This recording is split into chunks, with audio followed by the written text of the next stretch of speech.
आज एडमंड को इस जेल में 12 साल हो जाते हैं और उसका भगवान से भी भरोसा उठ जाता है कि वो कभी इस जेल से निकल पाएगा। अब उससे लगता है कि वो सारी जिंदगी इस जेल में रह जाएगा, लेकिन फिर अचानक नीचे से जमीन ऊपर आने लगती है। एडमंड को लगा कि कोई जानवर आ गया है। कुछ देर डरने के बाद पता चलता है कि इसमें से एक इंसान बाहर आता है जिसका नाम एबे था। फिर एबे एडमंड को बताता है कि मैं यह से नीचे वाले कमरे का कैदी हूँ। एबे पिछले 5 साल से सुरंग खोद रहा था। किस्मत ने ऐसा चक्कर चलाया कि एडमंड को एबे से मिलाया। एबे के आने से एडमंड को साथी मिल गया। अब एडमंड को अकेलापन नहीं लगता था। अब एडमंड एबे से बातें करता था, क्योंकि अकेले इतने समय तक एक कमरे में बंद रहने से वो पागल सा होने लगा था। फिर एबे से बड़े उत्साह से एडमंड को अपने कमरे में बुलाया और एडमंड बहुत खुश था।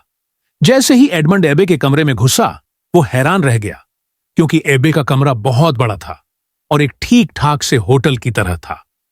वह उसके आराम के लिए कुर्सियां थीं और टेबल पर बहुत सारी किताबें पड़ी हुई थीं। एबे ने एडमंड से वादा किया कि अगर वो उसके साथ सुरंग खुदवाने में मदद करेगा तो एबे उससे खाली टाइम में पढ़ाएगा। वैसे भी एडमंड के पास कुछ खास करने के लिए नहीं था, तो उसने तुरंत हाँ कर दिया। वो दोनों खुदाई का काम करने ही वाले थे, तभी उन्हें गार्ड की आवाज आई। डर से कांपता हुआ एडमंड तुरंत अपने कमरे में गया। फिर उन जल्दी से कचरे वाली टोकरी तैयार कर दी और गार्ड उसके फ्लोर पर आने ही वाला था।